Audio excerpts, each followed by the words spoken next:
Ta-da! We are live. Hello. Hello, everybody, and welcome to Monday mini medicine card readings. Give us a couple of minutes for people to realize that I'm live and not in person. I'm live and in virtual, whatever that would be.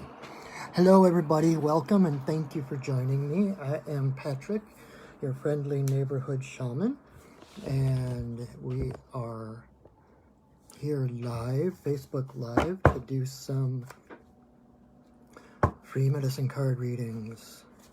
So I'm going to need to smudge my cards first, give people a chance to catch up and realize that we are live.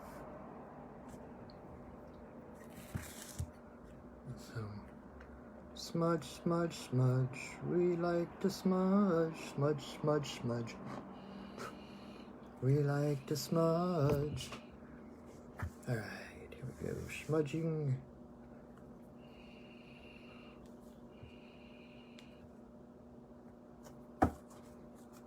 Clearing the energy of my cards.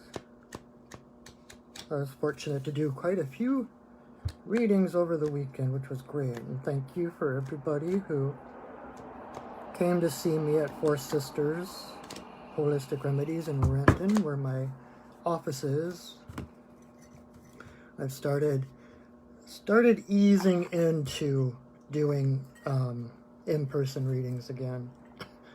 They've been kind enough to let me use, there's a slightly bigger room that I can use so we can still do social distancing and do readings in person. So if you enjoy this time together on Mondays, if you're new here and you enjoy this today, or if you've been coming back and spending your Mondays with me, thank you so much. I appreciate your energy and your presence here with me. But if you do enjoy this, please consider asking for a private, personal reading.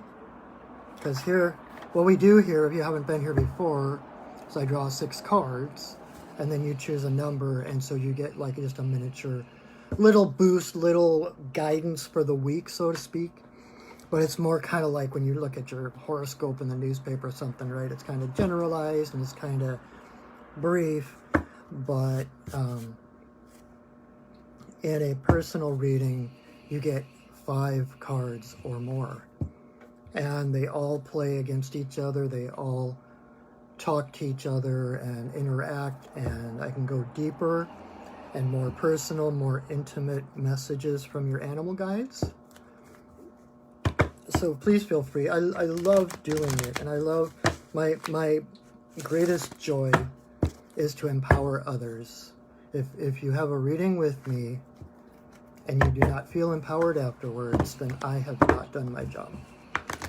So please, especially during these crazy times, which is part of why I'm doing this, because I know I need more guidance during this time, and I wanted to provide that for others. I'm here to support you through these crazy, unprecedented, confusing, upheaval times. So let me know what I can do. You can check me out on my website at perchingwolfstudios.net and see, besides the readings, what other shamanic services I offer. That being said, how about we get to some readings? So again, if you haven't been here before, this is the deck of cards I use. They're called the medicine cards, and each card has a different animal totem on it. And so I pull 6 cards, and you get to choose a number between 1 and 6. And we're going to do a full 6 this week. Last week I had to go do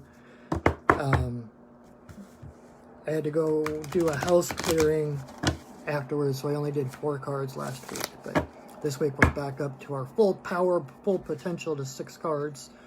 So choose a number between 1 and 6. Or choose a couple of numbers.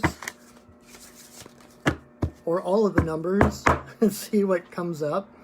And then, so I'll lay out those 6 cards. And then as I'll show you and tell you which animal spirit is helping you this week, is guiding you through this week, and what their medicine, what their energy and message is for you, what they're here to help you with. So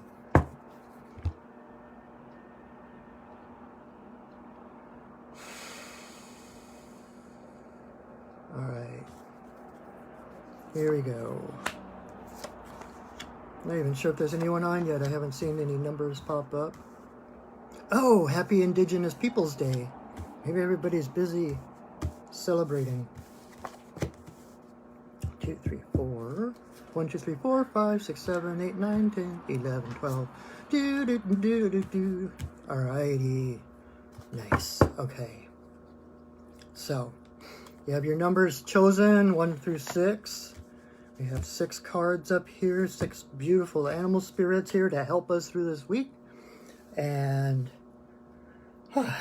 starting with number 1. If you chose number 1, your card is Horse. Horse is power. In a word, horse is power. Horse is freedom. When you think freedom, I mean, there's nothing more. Freedom goes hand in hand with like watching a horse run across the plains. There's nothing more free than that.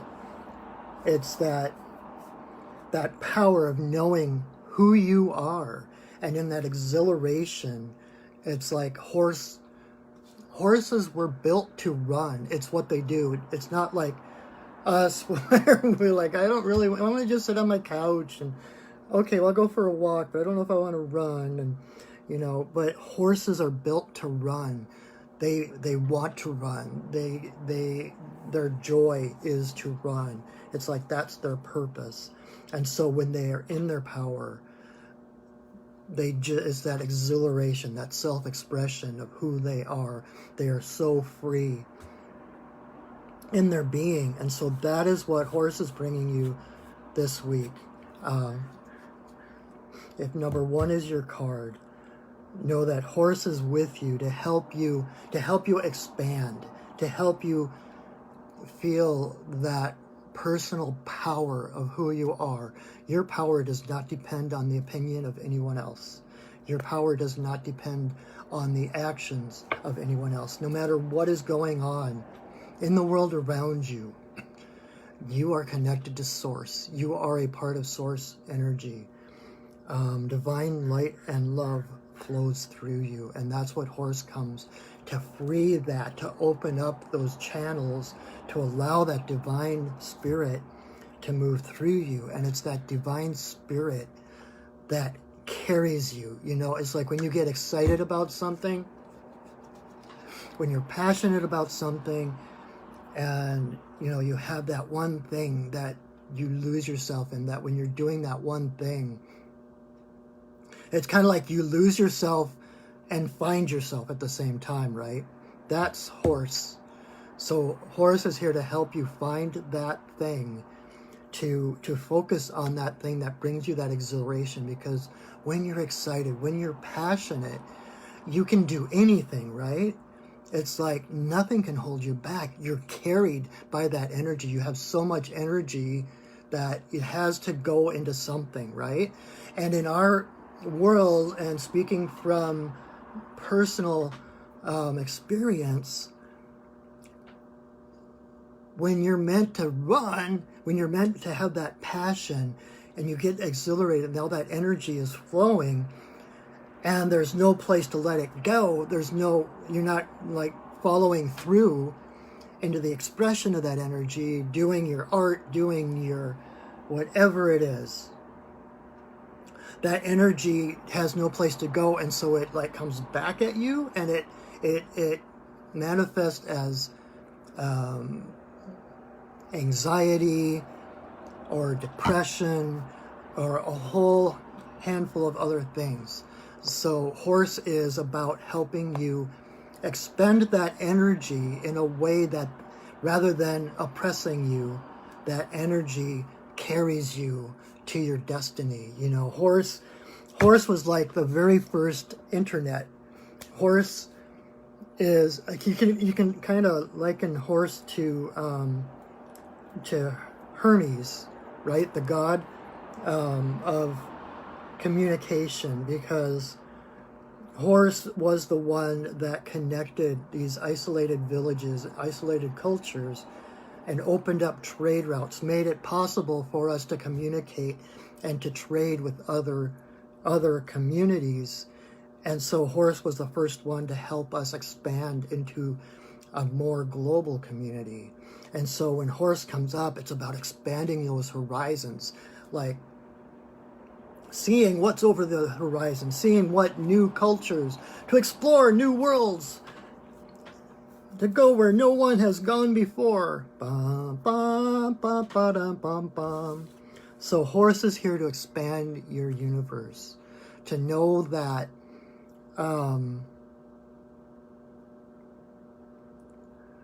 there is so much more than what you know right now. And so to move in a spirit of, I love this phrase, expectant curiosity. You know there's something out there, but you don't know what it is. So it's like, it's time to explore. It's time to get on that horse, to claim your power and let that power carry you out of the comfort zones, out into the unknown, and find out what's there. Not out of dread, not oh my God, what's out there to hurt me, but oh my God, what's out there to learn, right? This is about expanding into your own power, realizing that you are so much more powerful than anyone has ever let you believe you are. So that's horse. That is number one, if one was your number. Number two, if two is your number, you got dolphin. Dolphin. When dolphin comes up, my first question to people is, do you meditate? And when dolphin comes up, that's my first thing to suggest to people, if they aren't already, or to like deepen their practice of meditation, whatever it is, however it looks, whatever form. You know, different people have different ways to meditate, to tune inward. But dolphin is about the breath. And so it's like that breathing. It's like, that's one thing that sets us apart from other animals, is that we can control our breathing. Other animals can't control, they can't stop it or affect it the way we can. And so that's, you know, even like the Buddhist monks and different, like going back, the yogis and everything like that, it all centers around the breath. The breath is what connects us to spirit. And so if dolphin comes up, number one is you need to breathe. You need to, even if you're not meditating, make sure you're taking deep breaths from time to time. Just stop and just focus on your breath in and out. And it's amazing how powerful that really is, to stop everything else and it's just, your whole focus is right here. There's nothing more important than breathing. You know, air is the first element that we connect with when we're born, right? We're born and we take our first breath. And then when we die, air is the last element that we connect with as we give our last breath, right? So air is very important. Air, the element of air, carries us through our lives. It's the one thing that from birth to death, it's the one element that is with us the whole way. And so breath is so important. And I don't have time to go into a lot of detail right here and right now, but I would really suggest, if you chose number two, if you got dolphin, I would look into some kind of meditation, some kind of like research how to breathe. I know that sounds weird because we all do it every second of the day, but the breath is really the integral component of connecting to spirit. And the way I see it is if you think about dolphin is a mammal who lives in the water. So dolphin I think about the water as the world and the air as spirit. And so you have dolphin coming up, getting a deep breath of spirit, and then diving down into the water, into the world, and navigate through the world until he needs another breath and comes back up and connects to spirit and then goes down. And so it's that cycle, the inhale and the exhale, literally, that, you know, it's like when you need to somehow connect to spirit on a regular basis, because it's that alignment, that connection to spirit, whether it's once a day, twice a day, every 5 minutes or whatever. Aligning to spirit, connecting with spirit is what gives you that energy to move through the world with grace. You know, the world. So that's kind of what is meant by being in the world but not of the world. It's like the dolphin lives in the water, but he's not of the water. He's a mammal. He's from the land. And so his sustenance, what makes him able to survive in the water, is the air. It's spirit. That's where you get your connection. That is your source of well-being, is spirit. And so connecting with spirit at least once a day, getting as much, downloading as much spirit as you can, breathing in that spirit, taking it into you, and then going out into the world with more power, more alignment, more calmness, because you're connected with spirit, and spirit is what is your source of well-being that carries you through the world of duality. And because we are not of the world, this is not our natural home, right? We are spirits having a human experience, not the other way around. So the other thing, if number 2 was your card, play, laugh. Dolphin, I mean, it's serious. Dolphin can't live underwater unless he has air in his lungs, right? So it can be kind of, oh my God, I gotta get that spirit, I gotta get that breath, We think about it like ourselves, and it's like it can bring on that sense of panic, and oh my God, I need a breath, I need to get a breath.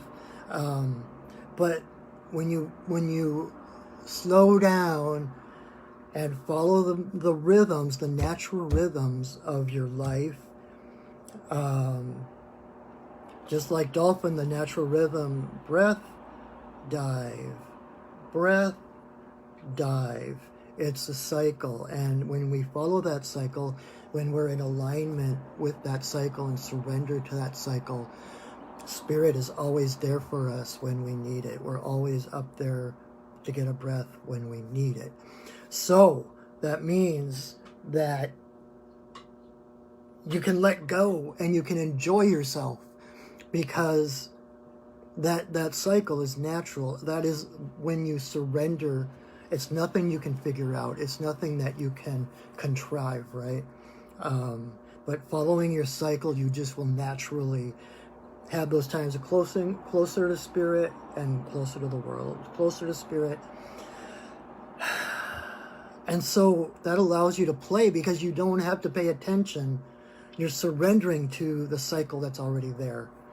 I know I'm making this more complex than it needs to be, but basically, when you know where your source of well-being is, then you don't have to worry about it. You don't have to worry about where your next breath is coming from.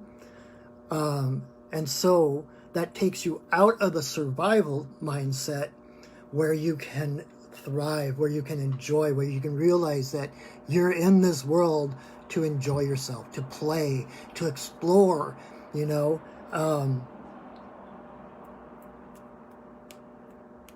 My favorite quote, one of my favorite quotes, is Oscar Wilde said, "Life is too important to be taken seriously." That's Dolphin in a nutshell. So, you know, just like, like, if you've ever read or seen The Hitchhiker's Guide to the Galaxy, you know, people thought that they were so much more intelligent and advanced because they had invented all these things and had created civilization and digital watches. And they looked at the dolphins and thought all they do is muck about in the water having a good time. And the dolphins looked at people and thought that the dolphins, were more advanced for the same reason, because all they do is muck about in the water having a good time. So let's just muck about in the water and have a good time.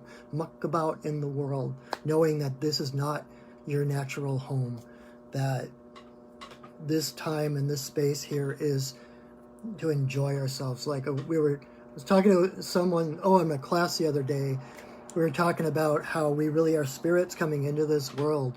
And so on a spiritual level, this world is like the spirit version of Disneyland, right? You can sign up to be anything. You can be a garbage truck driver. You can be a king. You can be a scuba diver. You could be anything you want, negative or positive. And once you cross that veil of forgetfulness, then it's like, this is all that's real. But once we die, or once we wake up and realize that this is all on one level, a game and a dream, then that allows us to be more present in this world. Ironically, paradoxically, it's like when we awaken to our true self and who we are and why we're here, it solidifies and makes this world that much more real. And it makes our experiences so much deeper and meaningful. So, play and laugh. That is the message of the dolphin, and breathe. All right. Number 3. If 3 was your number, carrying on that theme, we have our old friend Coyote. Okay. Coyote, take the things I said about dolphin and multiply that by 1,000. Coyote is here to remind you exactly of all of those things, that life is meant to be enjoyed. Coyote pops up. Coyote is the trickster.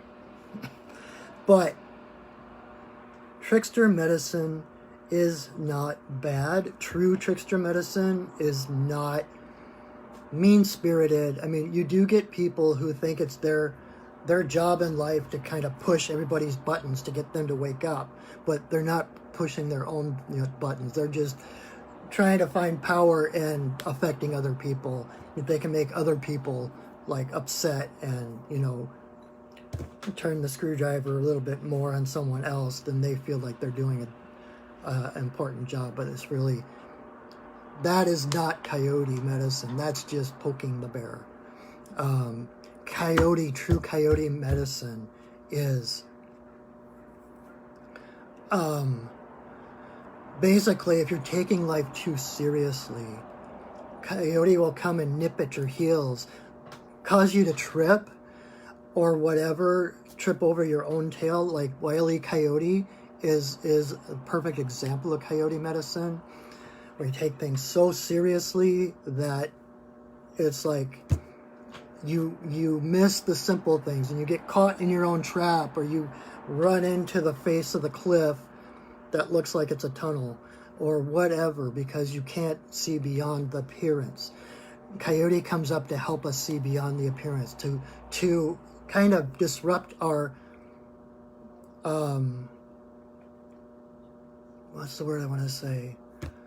We get into this tunnel vision, and we get kind of hypnotized by life, And so we get this rolling, and we forget to pay attention to where we are because we're already, 5 steps ahead.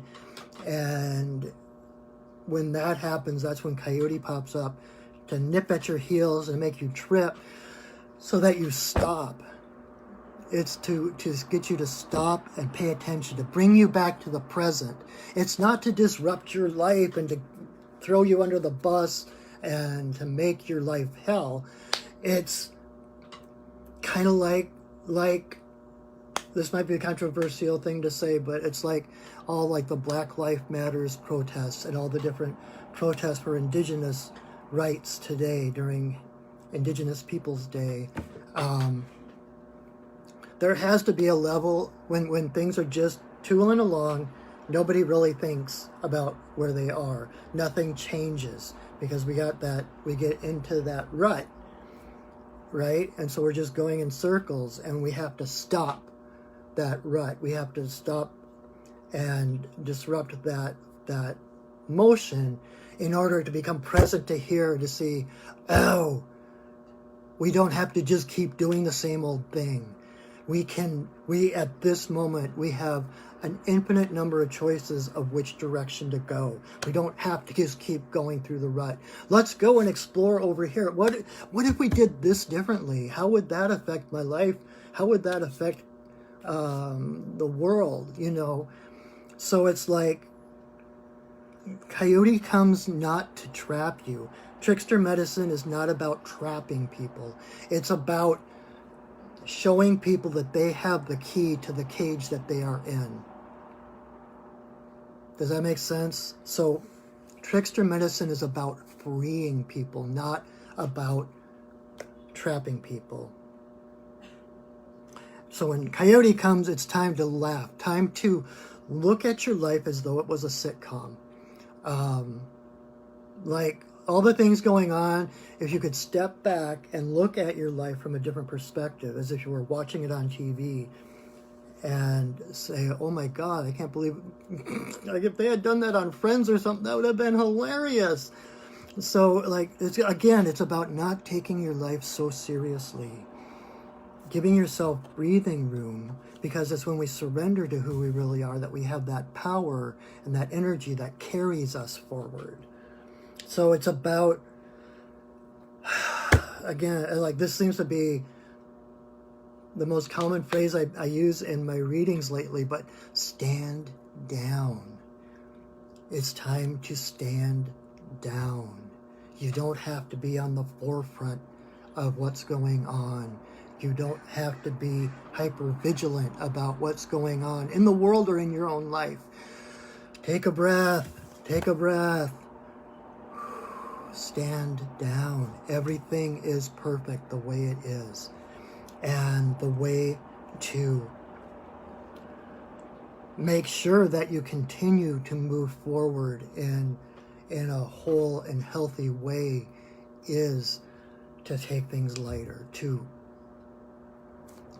It's not that you're not taking things seriously or giving things their due amount of respect or whatever, but you're also realizing that everything around you is temporary.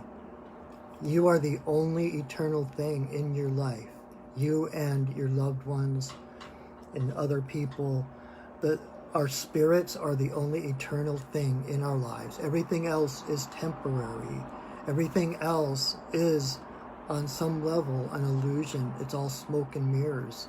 And so we're here to enjoy ourselves and to become our best selves, to actualize our spirits as much as we can in these physical bodies, and thereby lighten up the world. I mean, there's that old joke about how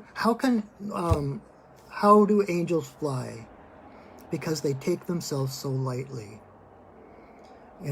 Take yourself lightly. That doesn't mean to undermine your value.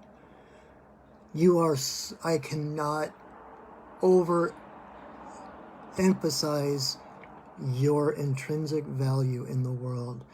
You are here for a reason. We need you.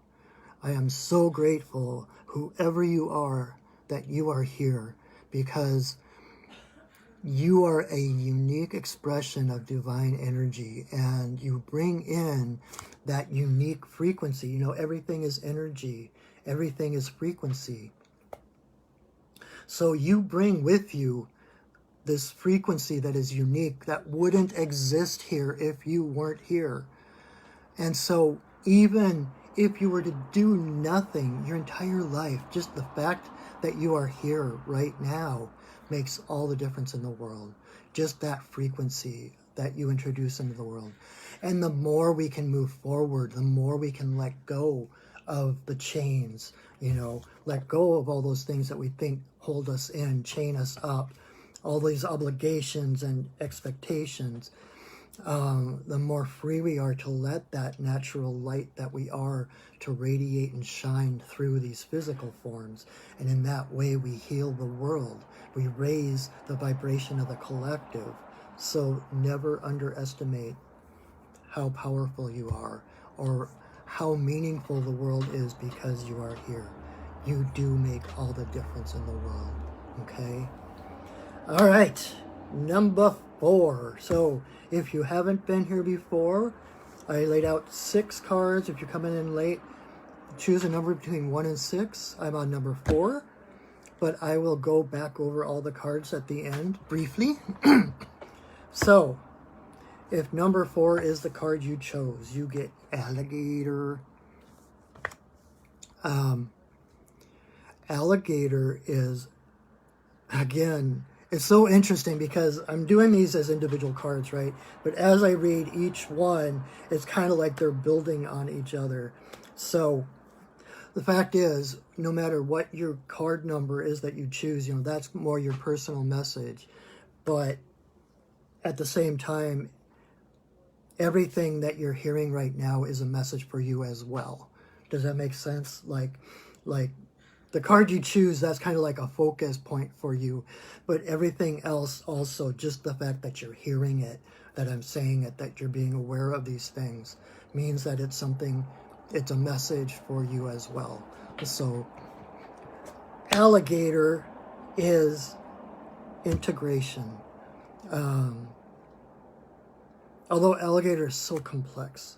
The main thing with alligator is, again, okay, so like I was saying, stand down, relax, let go of the world, take the world off your shoulders, put your armor down. Alligator comes along in that place once you stand down to just relax and to breathe and just to float under the water with just your eyes. You know, alligator's eyes are on the side of her head, and she floats underwater with just her eyes above so that she can see the entire panorama around her. So alligator is not a scatterbrain. Alligator sees this aspect and how it connects to that aspect. She sees how all the pieces of her life fit together, right? And so that's when you let go of trying to fix everything out there and you center and you breathe and you just observe. You can see how all these different aspects of yourself fit into the whole picture of who you are. Does that make sense? You are the center of your reality, the common denominator of all the different things you're aware of that you're dealing with, of, you know, whatever is going on in your life. You are the common denominator. So you are the bridge between these different things, and what you do in one area of your life affects all the other areas of your life, right? And when you do that, again, like I was talking about with dolphin, here's another water animal, to go with the flow, to surrender. You can't contrive to make things work out. You can't contrive to, like, if I do every step 1, blah, blah, blah, step 2, blah, blah, blah, then step 3 will just, boom. It's like you don't have, our limited monkey brains don't have the capacity to take in all the factors and variables needed to make things work out. And because of that, another one of my favorite quotes is Dr. Wayne Dyer says that nobody knows enough to be a pessimist, because you have no idea how many variables are out there. And so if we're being pessimistic, then we're tunnel vision, we're focusing on one possible outcome among an infinite number of outcomes, right? And so you have no idea what the universe has in store. And so from that higher perspective, that panoramic view, there are things over here that the universe knows about that you can't conceive of. And all of a sudden, you just, by being in your center, by going with the flow, all of a sudden, in divine timing, which is another medicine aspect of alligator,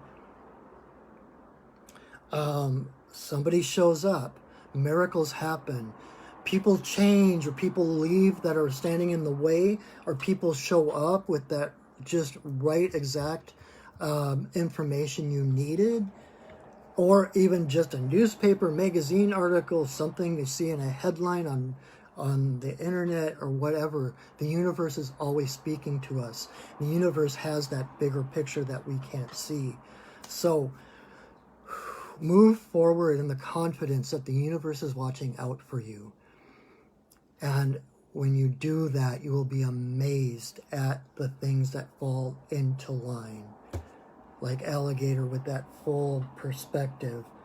And because alligator can trust the river, she knows exactly how much to flick her tail to get her moving toward the bank of the river, to arrive right as the deer, boom, leans down for a drink, right?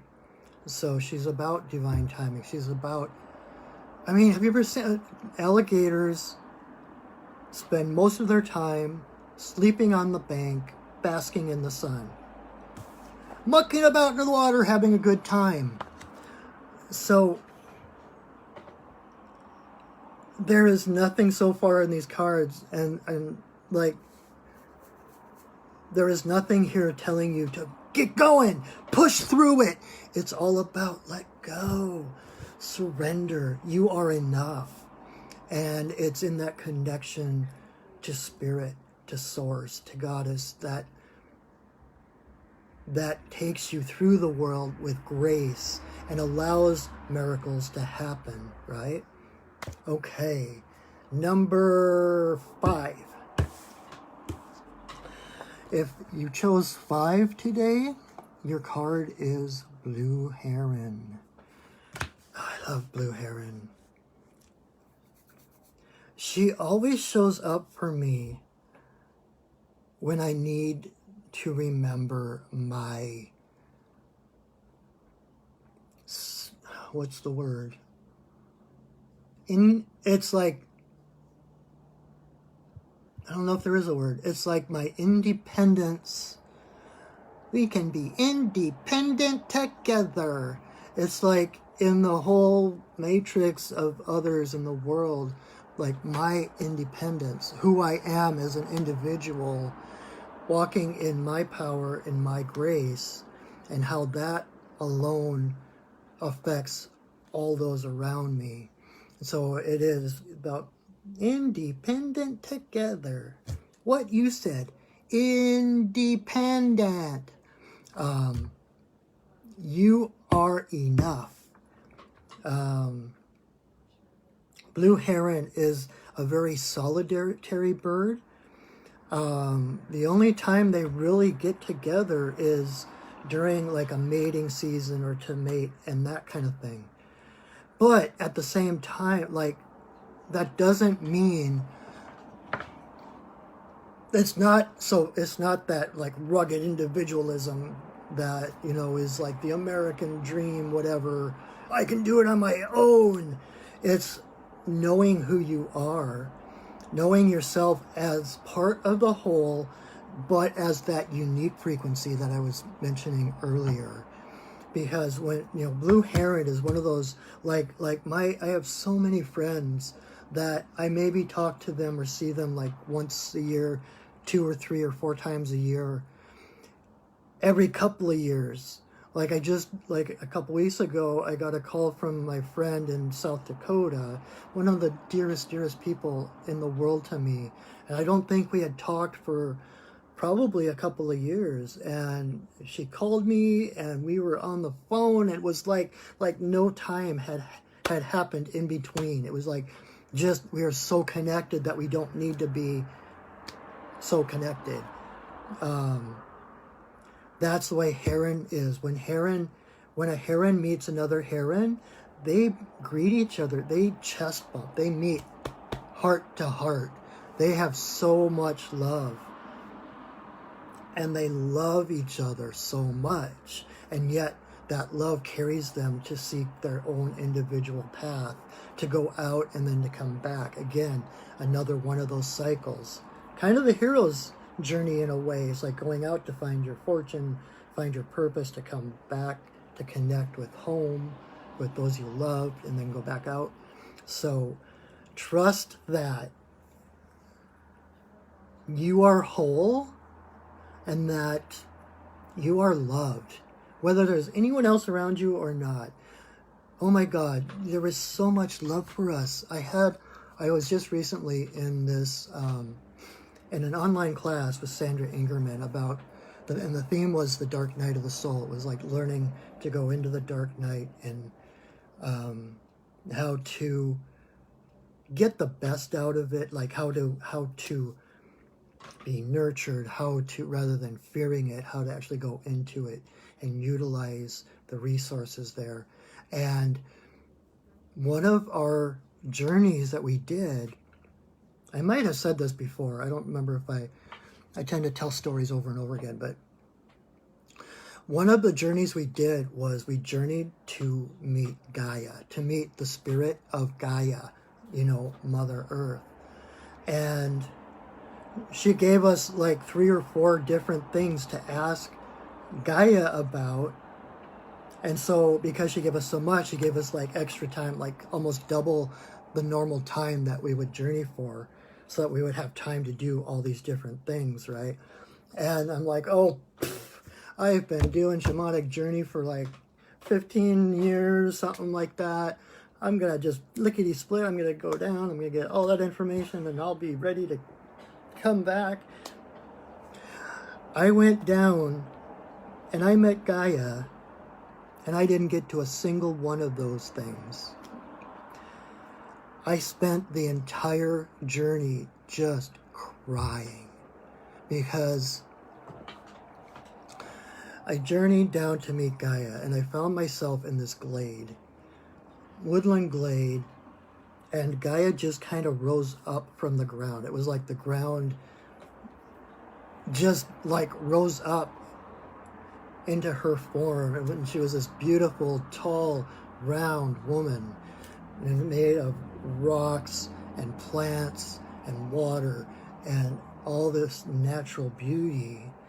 And I'm like, oh my God, Mother Goddess. And I knelt down and I took her hand and I kissed her hand, like as if it's like, oh my God, I bow to you. I am not worthy. I'm not worthy. Well, as I was holding her hand to kiss it, so her hand's like this, right?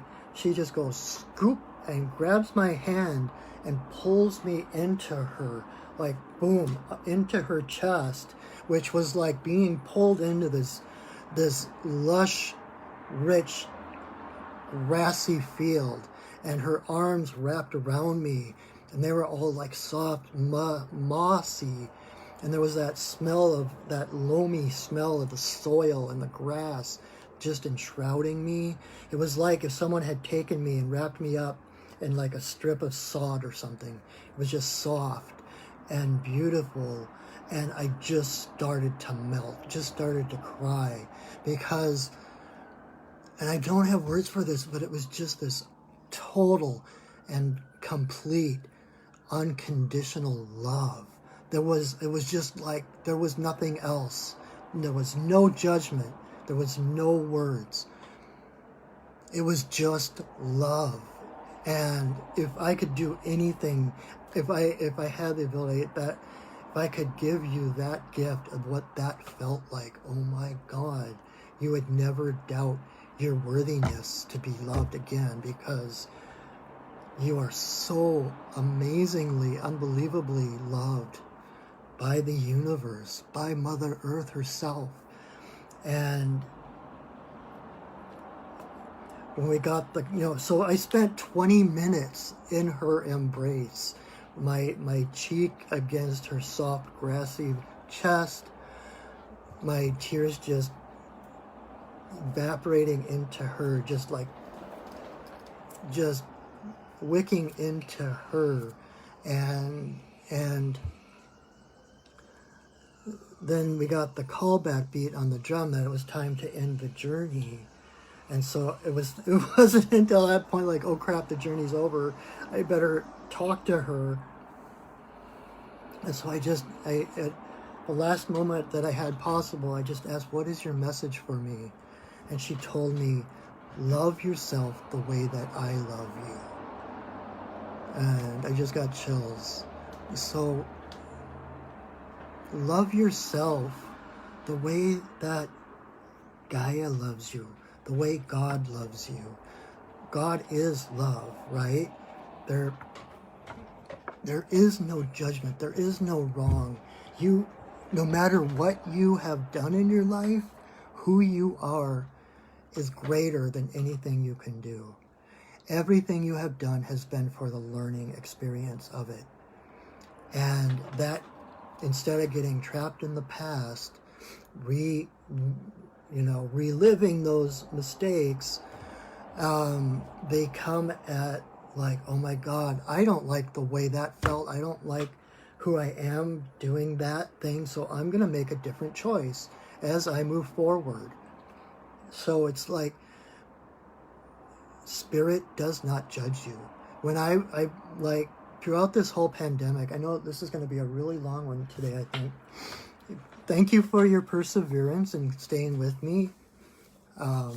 If you stay with me through this whole thing, but it's weird. I'm just feeling a need to speak about things. But like, through the pandemic, I lost my job in March, but it was just temporary.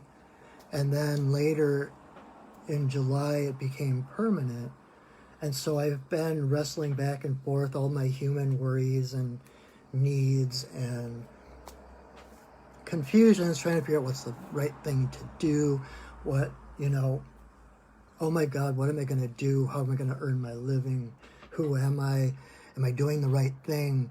And so I would journey to my guides. I would do ceremony, and I would connect to my guides.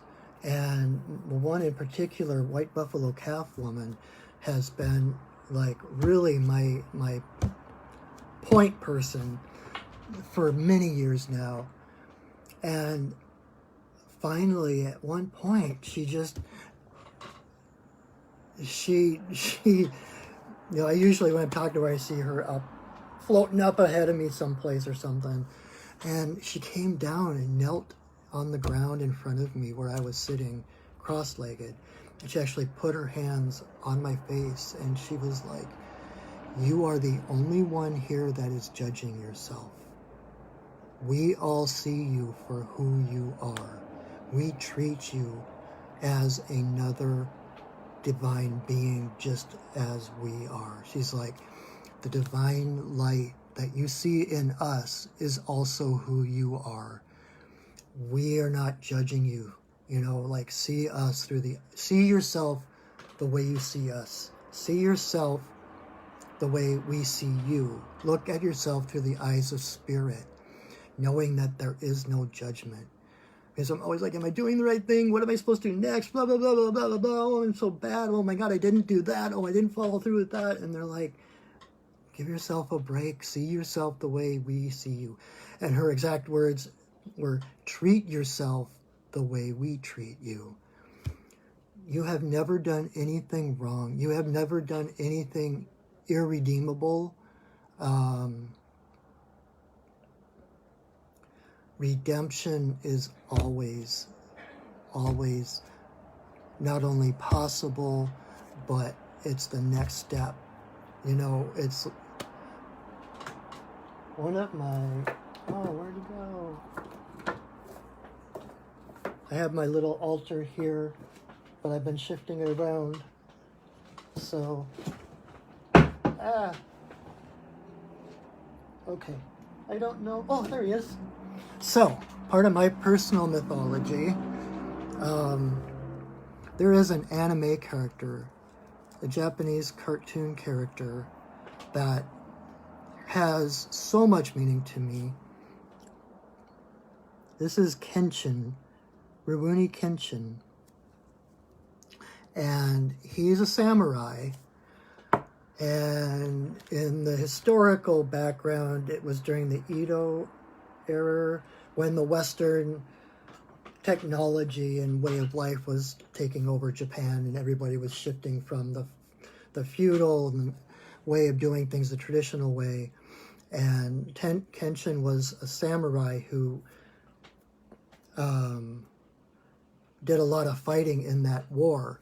And afterwards, when he realized what he had done and how many people he had killed, he had two choices. He could end his own life and thereby not redeem what he had done, or he could live on and use his skills to protect people rather than to kill them. In fact, his main thing is he had someone build the Japanese katana, the sword that the samurai use. It's sharp on one side and it's flat on the other side. He made a reverse blade sword so that the blade that normally would be sharp was flat, and the sharp part was on the underside, that where it doesn't do any damage, so he could still do all his samurai skills. He could leap to protect people, but he wouldn't end up killing. He took the vow to never kill again. And so through living rather than ending it, he was able to protect people, make the world a better place. Literally reversed his sword so that it would protect rather than kill. And so even when he was fighting off those who would be preying on the weak and innocent, he wouldn't kill them either. He would just knock them out or disable them momentarily. So don't let your mistakes hinder you from moving forward. Really, guys, I keep getting more and more stories to tell you. So this is an interesting day. As an example, another example of this, one of my favorite places to be is down on the Cedar River nearby here. And every year the salmon run. And so I love going down and watching the salmon swimming up. And this one time I was down there, and there was a little place where the river kind of, so it was like the main flow of the river, right? And then there was this little bit of a branch off, which kind of dead-ended. And there was a salmon here. And I felt bad because he was like, how is he going to get home if he's like in this dead end? You know, I wasn't sure that he could get back to the main flow. Plus, I think there was a log in the way or something. I don't know how he got in there. But I was like, oh my God, I need to help him get into the main river, right? Monkey brain, thinking it knows what's best to do. And so I actually went and I picked him up and I moved him into the main part of the river. Not into like the big heavy current, but on the side where it's not so strong. And then, and I still feel, I still have these feelings. I still need to deal with that. But he wasn't strong enough to swim even in those lower currents. And so I watched him slowly going backwards downriver. And I was like, oh my God, what did I do? And so I connected with him like, Grandfather Salmon, I am so sorry. I am so sorry. I didn't know what I was doing. Please forgive me. And in my head, I heard the salmon laugh. And he's like, it's okay. No harm was done. and he said that the feeling you are feeling now is not meant for punishment. Like, that feeling is not, that feeling of like guilt or remorse is not meant to punish you for the rest of your life. It's so that you have, it becomes part of your bearings, part of your navigational skills, so that when you approach something again and you get that same feeling, you know not to go in that direction again. It's meant to be a lesson. It's meant to be taken as an experience to keep us from doing that same thing in the future. And so, I mean, in my head, the salmon was smiling and laughing. He's like, it's okay, I wasn't going to get there anyway. It doesn't matter where I die. But take this lesson to heart and know when you feel this in the future that it's just a sign, not that you're a bad person or that you're doing the wrong thing, but that there's a different way to go. Does that make sense? I know that was a long-winded thing, but anyway, so heron, number 5, getting back to the actual reading. Blue heron is about standing on your 2 legs on your own, knowing that you are enough. And on, you know, heron stands on those legs, those long legs, because they hold him above the water. Again, water is like emotion. It's like, I always picture it as the world, basically. It's kind of like the tumultuous rhythms of the world, the waves and the currents that come that are unpredictable or whatever. And heron stands above those so that he can observe them. And his main, what do I call it? Main gift, I guess, is stillness, because it's by standing in the water and not creating more ripples, by standing in stillness, which, if you were here for the earlier part, is exactly what all the other cards were leaning toward.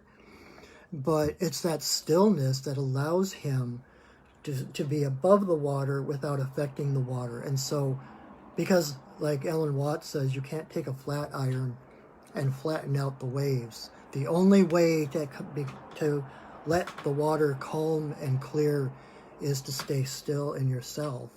And so he stays still and allows the waters to calm around him. And when he does that, he's able to see into the water. And it's actually by looking into his own reflection, into his own shadow on the water, where the fish are drawn to the coolness of his shade, that he is then able to go from stillness, like going from 0 to 100 in a split second, because then he can be like a arrow, just ching, and grab up the fish, because he had the stillness and the poise and the gracefulness to allow the water to still rather than trying to physically still it. And then is able to, by looking in his shadow, knowing there's nothing in his shadow to fear, but that insight and that reflection, reflecting on yourself, that brings that nourishment, right? So if number 5 was your card, that is Blue Heron. Alrighty. So we are on number 6. If you're coming in late, go ahead and choose a number 1 through 6. We're on the 6th card, but I'm going to go back in a minute to all the other cards. So number 6 is Hawk. Hawk is the messenger of the gods. Hawk, unlike eagle, you know, eagle's the one that flies above us, kind of unreachable, the highest flying bird, just observing. Hawk interacts. Hawk is like the go-between. Again, like I was mentioning with horse, number 1 card. So we're kind of coming full cycle. Hawk is like the god Hermes. You know, Hermes was the only Greek god that could actually go into the land of the dead and to Olympus. He was the only one, because he was so quick. And he was all about communication. And so it was him that kept the lines of communication open between all the different realms of the gods. That's what Hawk is the bridge between heaven and earth. Hawk will soar, not as high as eagle,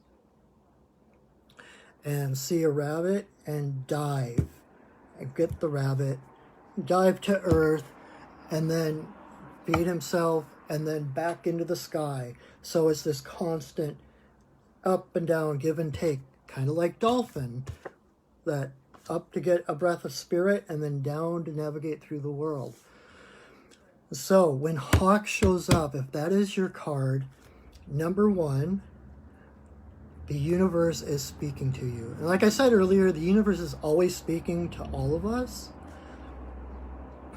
But if Hawk is speaking to you, there's something particular you're supposed to listen to. There's some message, there's some thought, or some belief. So just basically pay attention.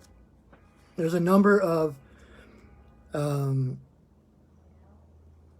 think it's world. I was going to say there's a lot of indigenous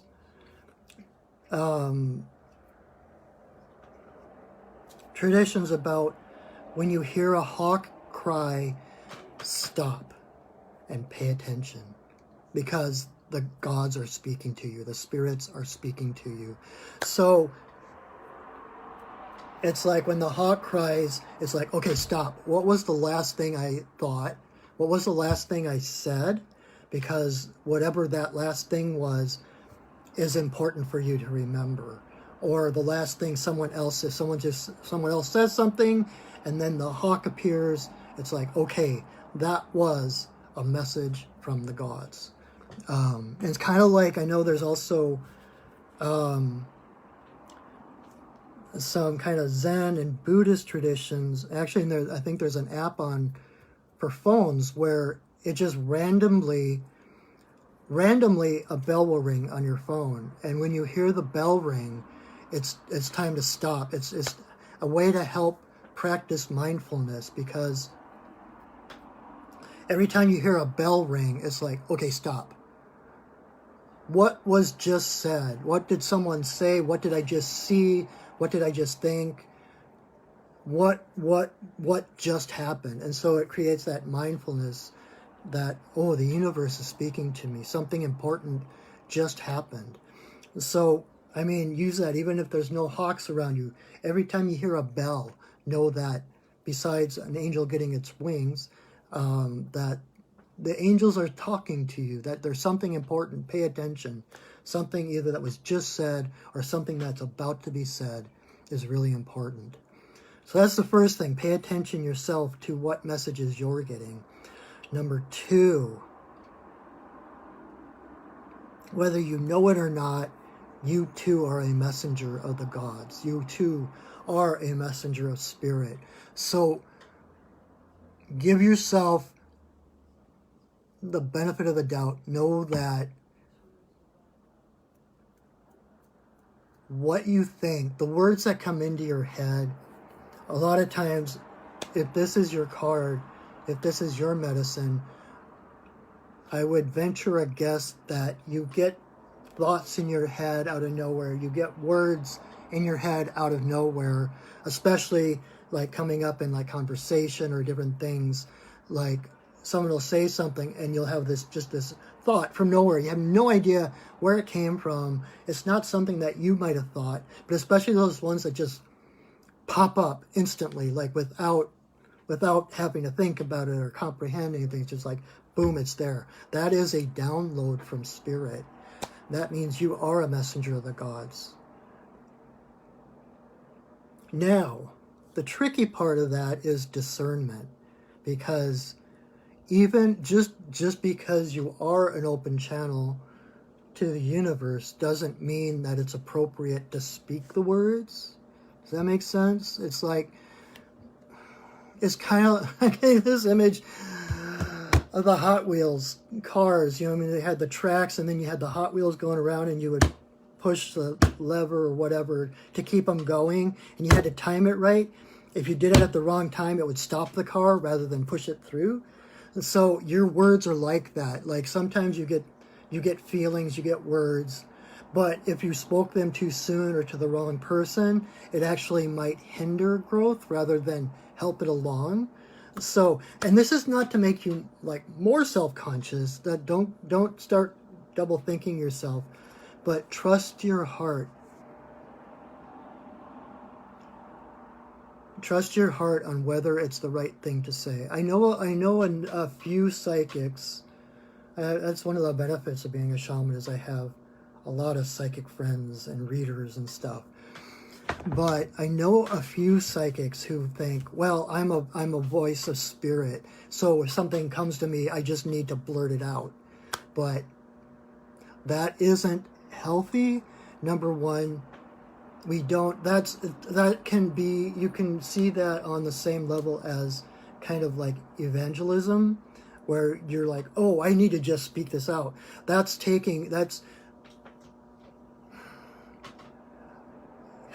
It's so many things. Oh my God. That's not taking responsibility for your role. Your life is a co-creative effort between you and Source.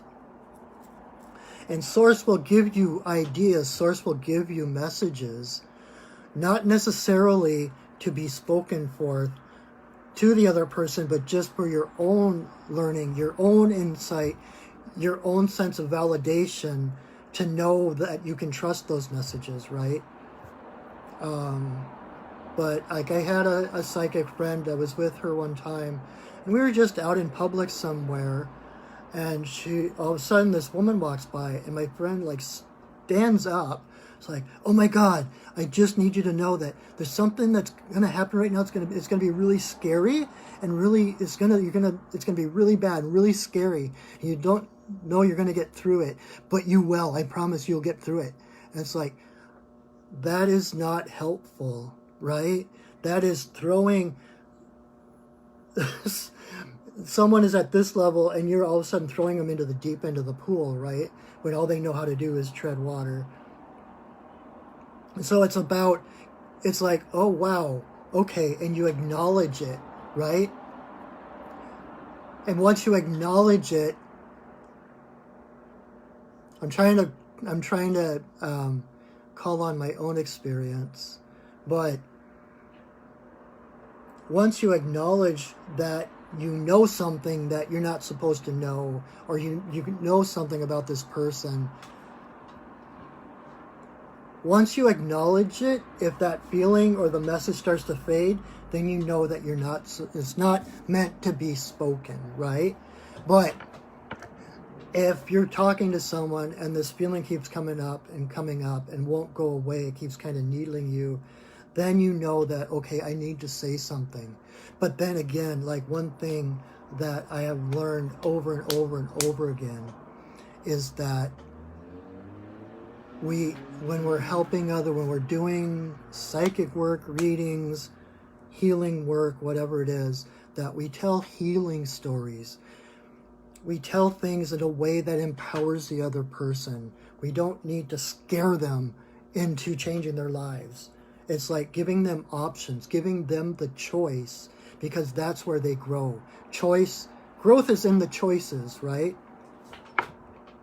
And so what you're basically doing is just, you're not telling anyone what to do. Like, oh my God, why aren't you doing this? And I know so many readers who do things in that direction, like, you should be doing this. And it's like, no.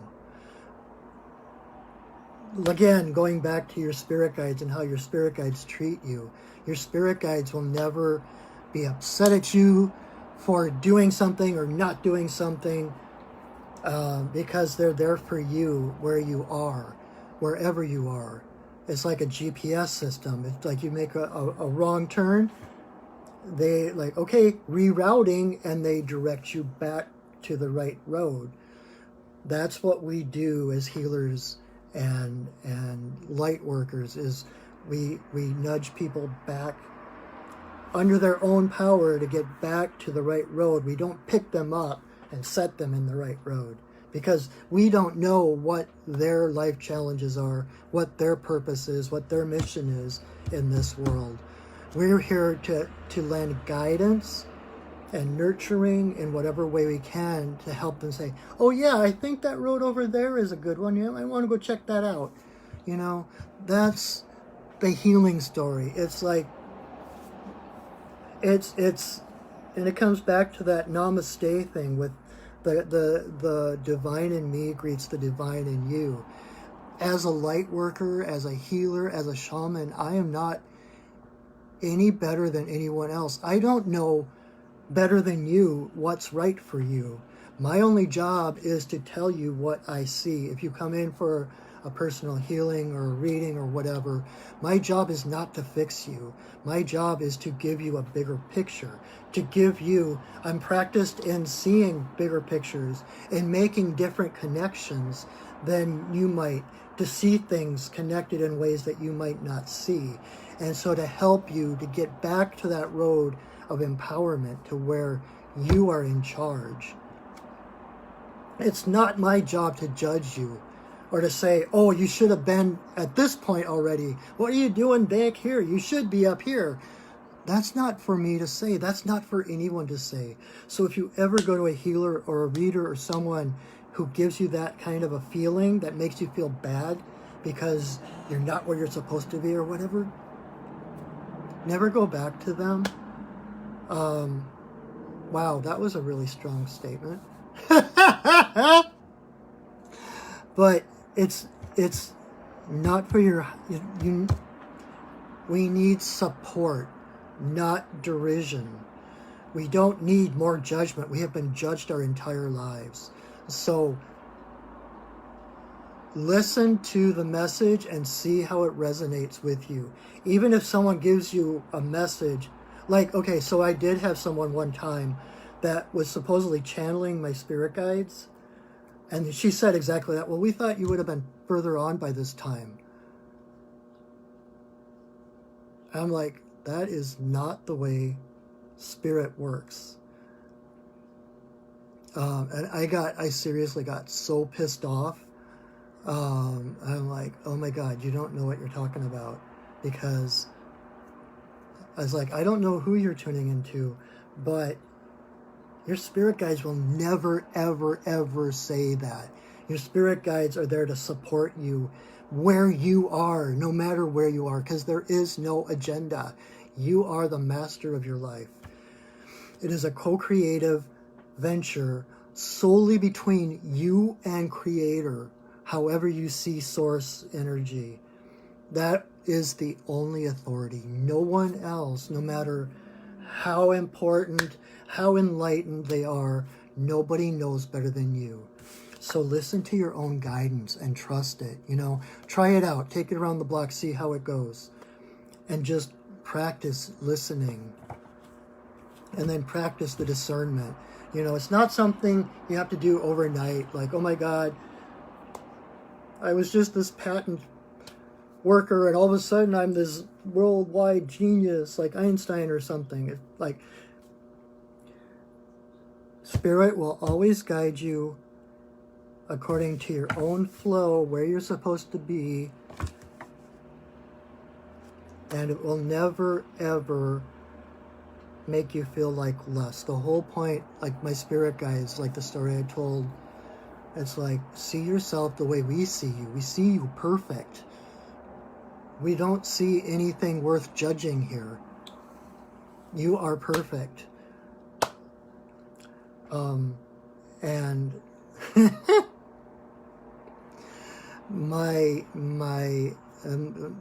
I don't always say this because I get kind of vulnerable about it or feel kind of weird admitting this, but in shamanism, we have a lower world where the animal guides, power animals live, and then we've got the upper world where the spirit teachers live. So when you start out in shamanism, usually you do a lower world journey to meet your main power animal, and then you do an upper world journey to meet your main spirit teacher.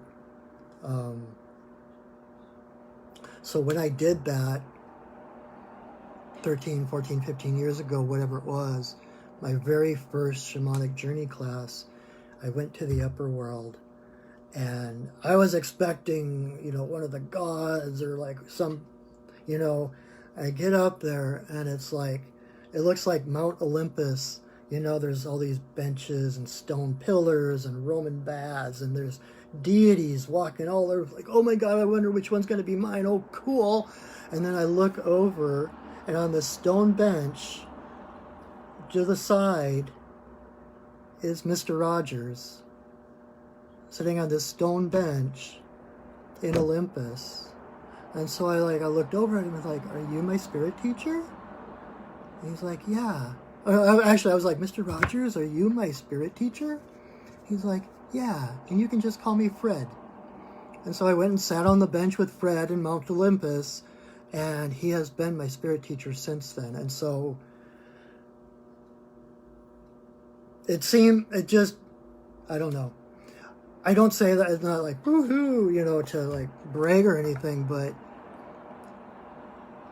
that's one of the things he's been helping to instill in me, is seeing that perfection, not just in others, but in myself. And so when I say that you are perfect, I know what I'm talking about. I'm speaking, that is my message from the gods. That when I open up, the clearer channel you can be, the clearer the message comes. And I tell you, I promise you that you are perfect, that you have never done anything that is beyond redemption, that who you are as a divine being is much greater than anything you could ever have done wrong. In fact, there is no wrong. There is no wrong turn. You are perfect, and you are light, and you are loved beyond measure. Okay? So, and we're starting to approach that hour and a half time. So, I always mean for this to be shorter, but today there were so many messages. So, if you came in late, I'm going to go back over all 6 of these cards. So choose a number 1 through 6 if you haven't already. And I will try to keep this brief. Number 1, if 1 was your card, you got horse. Horse is here to help carry you, like horse is your power. Horse is your spiritual energy within you that carries you. It's your passions, those things that excite you. It's that energy that carries you beyond the horizons that you know. When horse comes up, it's time for expansion. So trust the flow of energy through you to carry you where you need to go, okay? Number 2 is dolphin. Dolphin is all about the breath. If you don't already, I would say to begin some sort of meditation practice. Once a day, twice a day, whatever works for you. But at least once a day, sit and breathe. Breathe and align with spirit. I liken that to dolphin going up, surfacing, taking a deep breath of air, like us taking a deep breath of spirit. And it's that spirit inside a dolphin that allows dolphin to come down and navigate through the water, like helping us to navigate through the world. It's that spirit that is the source of our well-being, that allows us to be in the world. So breathe and laugh and play. Muck about in the water, having a good time. That is more advanced than inventing the digital watch. So, number 3, if 3 was your number, you got coyote. Again, with the laughter, coyote comes to remind you that this life is not as serious as it seems on the surface. Coyote comes to make you laugh, to see how silly it was to think that these things really mattered, or it's kind of to help you rearrange your priorities, to see things from a different way. Coyote doesn't come to trap you. Trickster medicine is not about trapping you or being mean-spirited or pushing your buttons until you're angry and mad. And it's about tripping you up, disrupting whatever. Why can't I think of the word? There's a word I want to use. routine. He comes to kind of disrupt the routine, because the routine hypnotizes us, makes us 5 or 6 steps ahead of ourselves, so we're not present, and it's just the same thing, and so we're not conscious, we're not aware, we're just going through the motions with just our pilot light on. So when that happens, Coyote comes up and nips at your heels to make you trip, to make you stop and realize where you are. Oh my God. And to get a different view of the routine, and to wake you up to know that, oh, that rut I'm in is not the only choice. From this point, I have an infinite number of choices. I can go in any direction I want. I am not obliged to the past to keep repeating it. So Coyote comes to help you laugh at yourself. He's not there to be mean or to trip you up for nefarious reasons or to trap you. He's there to free you, to show you that you have the key to the cage that you are in. Okay? Number 4 is Alligator. Alligator is integration. So Alligator is coming up to help you take a look at your life, to see how all the separate aspects and parts of your life, we have social, like our social life, we've got our love life, we've got our work life, and we tend to be a different person for each of those different aspects, right? Alligator floats under the water, just her eyes above, and because her eyes are on the side, she can see like 360 degrees.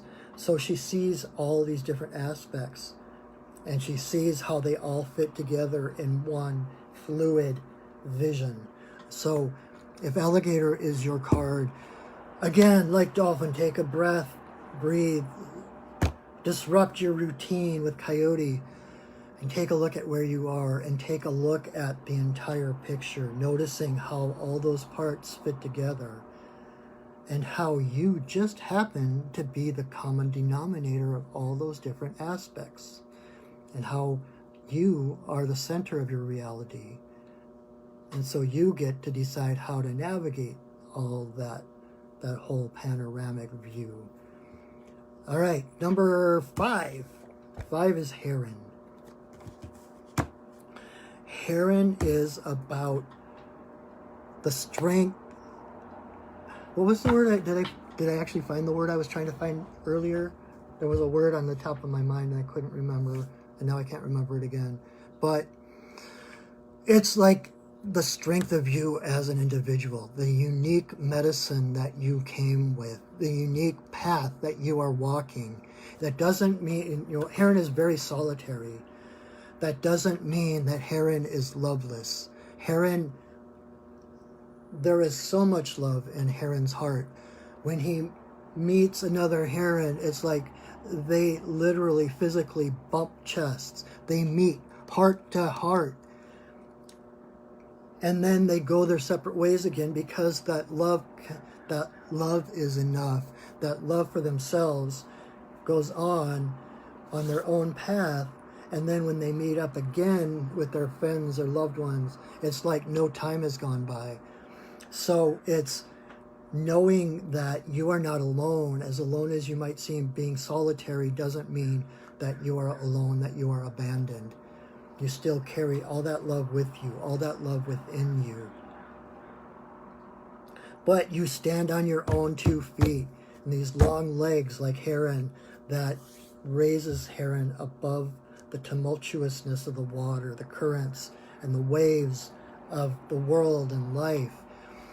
And it is in his stillness of not rippling the waters more that he allows the waters around him to calm, to still. His stillness is contagious, and in that stillness, the water's still around him, so that by looking into his reflection, his shadow on the surface of the water, he can see into the water, and he can see the fish that are drawn to that coolness of his shadow. So by looking into his shadow, into the still waters, so that he can, the waters are still, so he can see to the bottom, he can see the fish. And then from that stillness, he can go from 0 to 100 in a split second. Like an arrow, his beak is so sharp. just ching and get the fish. So know that you are strong on your own. It's about finding your place in strength and love. Not that rugged individualism, like, don't help me, I don't need help, I can do it on my own. It's like, I am enough. And if I need help, that help is going to come to me because of who I am. Because I am in my center, in my heart. Okay? I hope that makes sense. Number 6. If 6 was your number, we got the hawk. Hawk is the messenger of the gods. When hawk pops up, the universe is speaking to you, even more so than normal. The universe is always talking to us. The earth, the elements, the spirits are always talking to us. But when hawk shows up, there's some kind of focus. Excuse me. Just the way hawk can focus from the sky to find a rabbit on the ground, there's a focused message for you to pay attention to. So pay attention to those thoughts and those words that pop into your head unbidden, those thoughts and words that just come out of nowhere, like, oh, I wouldn't have thought of that. And so it's like those ones that are instant, that you know are coming from spirit. And pay attention. So really it's about alignment, that heaven and earth, sky and earth, heaven and earth, and you become that open channel to bring forth that divine energy and message to the earth. You become the message. So walk your talk. All right, that is it for today. Coming up on an hour and a half. Thank you for your perseverance if you stayed with me the whole time. Again, I say that if you enjoyed today, please consider consulting me for personal reading where I can go into more detail. I can get more individual personalized messages from the animal spirit guides on your behalf. And look at my website, perchingwolfstudios.net, to see what other shamanic services that I offer. Healing, soul retrieval, space clearing, different things. It's really hard when people say, oh, what do you do? And it's like, I don't know. Because I literally don't know, because my only job as a shaman is to show up. And I never know what needs to be done until I allow the spirits to come through to tell me what is needed. And so there's tons of things I do, but it's them that direct me to what needs to be done, because they're the ones that see the bigger picture again. So if there's something I can do to help support you, especially through these times, I am a full-time shaman now, so I am available. I am here to work with you, to help support you through this time, because, like I said, my main mission is to empower people. If you come to a session with me and you don't feel empowered afterwards, then I have not done my job. And so let me help empower you. If you need that support, if there's anything I can do to help you to make sense out of at least your own path through these crazy, confusing times, please ask me. And I don't remember if I gave you my website, perchingwolfstudios.net, or you can reach me through Facebook here. And if you enjoyed this, please feel free to share this video. And what else? I've got a lot of other, to blow my own horn, so to speak, I have a lot of other projects coming up. I am working on putting together a podcast, which hopefully will get going here sometime soon, where I can just talk for an hour or so and about different shamanic subjects, possibly have guests. I don't know, I haven't thought that far ahead yet. But so I've got that. I also I'm a cartoonist, if some of you don't know, and I'm in the process of getting together some of my graphic novels. Some of them are shamanic, some of them aren't. This one is one I just did, and you can get it on Blurb. blurb.com. I'll put the link in the underneath this video, but if you look up Perching Wolf Studios on blurb.com, you can find some of my comic books that I put together. And this one it's like some of my childhood characters acting out different medieval, like there's a couple of Robin Hood stories from the original manuscripts of the ballads. There's a couple of Davy Crockett stories. They even play Xena in one part of it, the Scarlet Pimpernel. So that's that one. And then I've also got my Drawing Breath. Do I have one here? I don't have one here. Which is my main comic. And you can check out my comics at Drawing Breath comic.blogspot.com, and you can see my latest comics. But like I said, I haven't been drawing a lot of them lately because I've been mostly focusing on getting some books together. It's like that's what my guides have been telling me. That's your next step. Get some physical books to give out and to sell and stuff. So check that out. It's kind of fun. I'm a shaman and I'm a cartoonist. It's like, and I get to, it's my privilege and honor to be able to move those two spheres, like with Alligator and integration. It's like I get to integrate both those aspects of myself and bring them together. So some of my comics are more shamanic than others, and some of them are just kind of fun. So check that out. And eventually I'm going to get a newsletter going. I'm kind of at the beginning of a lot of different things. But keep an eye on my Facebook page here and also on my website. I will update you to different things, and eventually I'll have an email list for you to sign up on if that is something you would like to do, to know about future classes and workshops and readings and different things. So again, I thank you so much for spending this time with me. I look so forward to this every week. It means a lot to me. I know there's some of you that show up every week, and I'm so grateful to you. And there's others that pop in like new, and I'm like, welcome, welcome, welcome. I hope you enjoy this, and I hope you'll come back. But I probably have talked long enough, so let me bid you farewell for the week.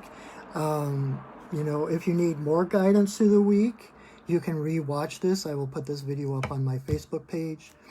And if you need more guidance, you can choose a different number sometime this week and watch this again to see what that message was.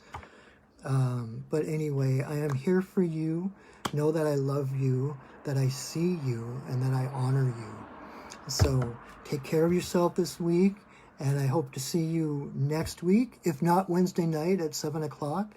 Every week I do a Facebook Live Sacred Pipe ceremony. So if you feel like joining us for a moment of prayer intentions and connecting and ceremony, feel free to check me out. Connect with us on Wednesday nights at 7 o'clock, the same place here. Same bat time, not same bat time, but same bat channel. So, all right, my friends, I love you. Take care of yourselves and go shining.